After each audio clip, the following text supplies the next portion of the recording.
Hey there, I'm Brian. I am with a group of chainsaw cutters.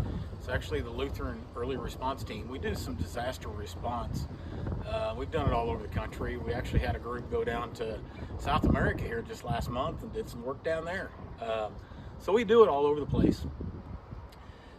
And during our discussions at different places, we have folks that don't really trust new technology, maybe. I don't know if that's the right word of trust, but they aren't sure of it.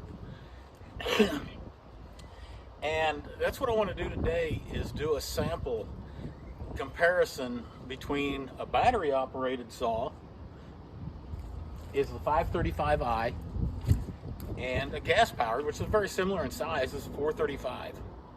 And both of them are Husqvarna.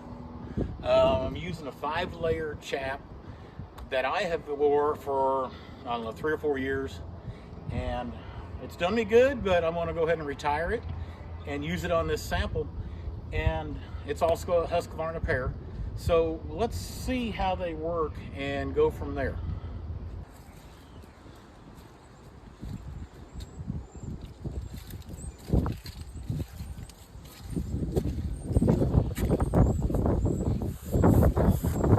Like I said, I'm going to try and start with the battery powered one. And what I've done with the Chaps, I've actually put some clothes underneath of it to kind of give that cushion, like what we would be like wearing them on our leg. So it should have some roll movement, very little. Hopefully it does what it's supposed to and stops the chain as soon as I hit it. So here we go.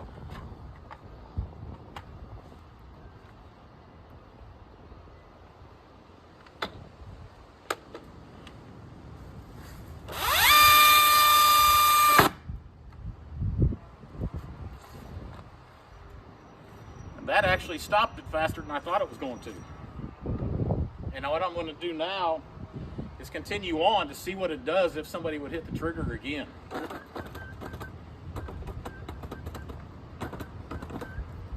So you can see on that, that the technology's stopping it, because it has a chip inside that says if it's got too much drag on the electricity, it's going to shut off.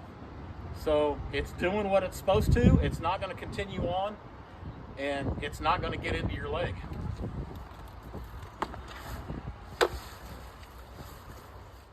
All right, so with some editing, you see I've already changed the chap out to the gas powered one. I'm going to start it up and do the exact same thing. I'm just going to go into it, just pretty similar to probably what would happen to us as we hopefully don't ever get cut, but if that chain would ever hit our leg.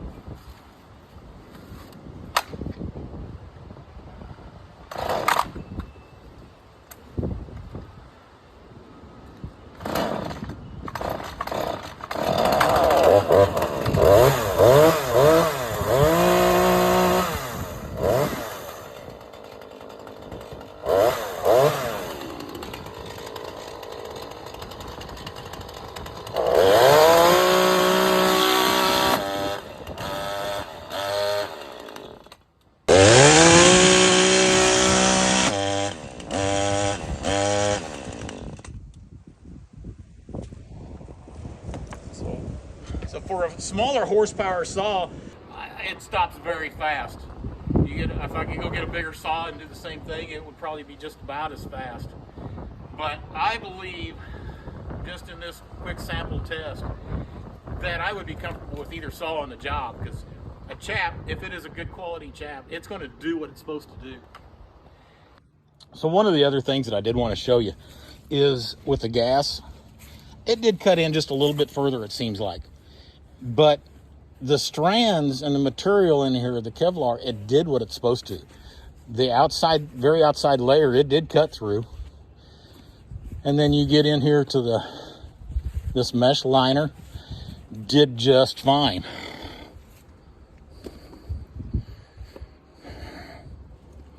What I want to do is take a look now at the inside and see if it did anything. Which, on the gas powered, it did. Just a little bit. But, so you can see that it did go through, and that would have cut your leg probably. Just enough, it would have told you it was there. Now the other side, The electric,